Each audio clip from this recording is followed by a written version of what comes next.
Good morning. Hope you're having a beautiful day so far. I've been in a really bad place for a while now. I'd say for probably a good 2 months. And my daughter left this week to go back to the Navy. We had some time together, and when she left, that day I was super exhausted, just really, really exhausted. Right after work, I took a nap, and it was my freedom class night, and I was like, man, I don't want to go. And then I thought, I probably should go because Satan doesn't want me to go, and that's probably why I'm thinking and feeling I don't want to go. So I went, and it was super boring.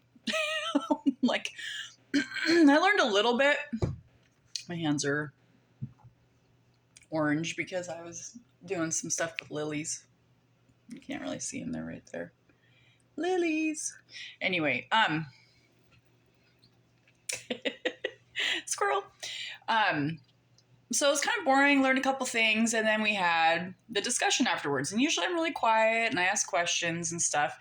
But this time I just really came out with this thing again that I have with the Lord about not trusting him.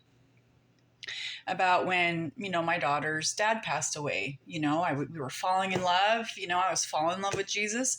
And then the great bad stuff happened. All the house fire, the death, and then the divorce. And so, and I had the regular rigmarole. People were like, well, did God cause it? And it's like, well, obviously not. God doesn't go around causing every car accident or every bad thing. But in a way, he had to allow it. And so I explained to them, like bad things happening don't hurt me as much anymore, but it's like when God steps in the way of bad things, that's kind of like a slap in the face now. And so the guy was like, well, can you forgive the Lord? And I was like, forgive the Lord? I don't really feel like that's my place. He's like the Lord of the universe and he can do whatever he wants. So who am I, his created, to like forgive him, right? So the pastor I think he was just kind of at his end. He didn't know, like how to respond. And he was like, does anybody else have any questions? And this one guy looked at me and he goes, what if Jesus was sitting right here, right? And he goes, it's a red flag for me to think that you can't get into like this forgiveness situation with the Lord. That's a red flag. What would you do if Jesus was sitting here next to you?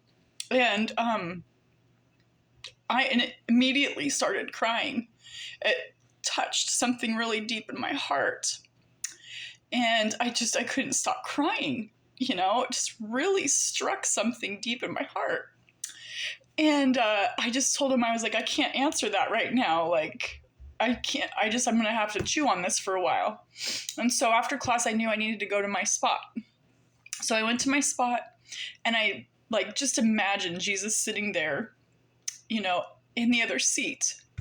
And I just told him everything I felt about it. And what was crazy was Jesus wants to be in this with me. Like when I was growing up, if I had feelings, struggles, or thoughts, I just dealt with them. Like that was the deal. Like my thoughts and my feelings were my responsibility. And this has created such an independent and successful spirit world-wise, like been really successful dealing with my own stuff.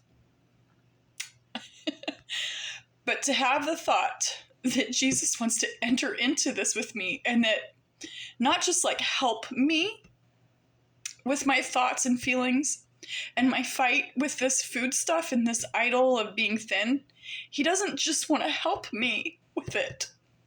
He wants to be in it with me. My freaking orange fingers. He wants to be in it with me.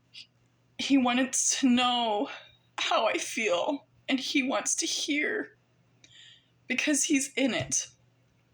And so this was just really beautiful, and I really don't feel alone, like in this fight. And so another revelation that I've had is this thing with food and this thing with this idol of thinness. And I've gotten to the point where I hate my body. Like, I literally hate my body. And I hate the way I look. And it's so evil. It's not what God desires. And I'm just stuck here, you know? So what I've realized is this thing is evil. And God is going to fight it with me. And he, you know, told me how we fight. You know, so we are fighting this now. This is not an eating regimen. This is not a scale. This is a spiritual fight to the finish line, into victory. And I'm not alone in this. This will bring me victory.